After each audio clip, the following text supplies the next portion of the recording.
ને આત્યંતિક પ્રલય ત્યારે વચનામૃત એમ કે આ સંસારની તમામ સૃષ્ટિના જે તત્વો છે ને 24 તત્વોની આ સૃષ્ટિ બ્રહ્માંડ બનેલું છે એ તમામ એ માયાની અંદર લીન થઈ જાય, માયા બ્રહ્મમાં લીન થઈ જાય, બ્રહ્મ છે પછી પરબ્રહ્મની અંદર લીન થઈ જાય. આ રીતે પરમાત્મા સ્વતઃ એકલા પોતે નિરંતર રહે છે. ત્યારે એ પરમાત્મા એ અખંડ અવિનાશી છે, પણ છતાંય જીવાત્માને પોતાના સ્વરૂપનું સુખ આપવાને માટે એ પરમાત્મા પામર જીવાત્માની વચ્ચે પામર સ્વરૂપ લઈને આવે છે. પામર છે નહીં, આ વસ્તુ મહારાજે બહુ સ્પષ્ટ રીતે વચનામૃતમાં સમજાવી. મહારાજ કે ભગવાનના ધરા ઉપર મનુષ્ય ચરિત્ર કરતા હોય ત્યારે આકૃતિ મનુષ્ય જેવી હોય ને પ્રકૃતિ એ મનુષ્ય જેવી હોય.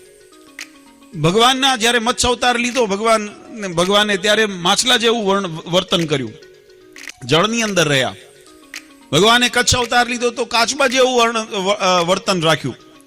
ભગવાન નરસિંહ રૂપે થયા ત્યારે નરસિંહ રૂપે ત્રાળ નાખી. ભગવાન વામન રૂપે થયા ત્યારે એ રીતે અવતારના અંદર પોતે ચરિત્રો કર્યા. ભગવાન હયગ્રીવ રૂપે થયા ત્યારે ઘોડાની જેમ હણહણાટી કરી. ભગવાન વરાહ રૂપે થયા ત્યારે વરાહની જેમ વર્ત્યા.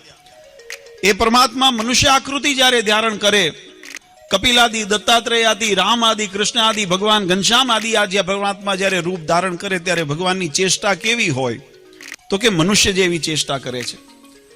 ભગવાનના સ્વરૂપની દર્શન જીવાત્માને પોતાના જેવા થાય છે, પણ એ પોતા જેવા નથી. આટલું સંસારે સમાજે વિવેક રાખવાની જરૂર છે, કારણ કે એની અંદર દિવ્યતા રહેલી છે. પરમાત્મા પોતે એ પોતાની સ્વતંત્રતા હોવા છતાં પણ પરતંત્ર થઈને માયાને અને આ પ્રકૃતિના ગુણધર્મને સ્વીકારતા હોય છે.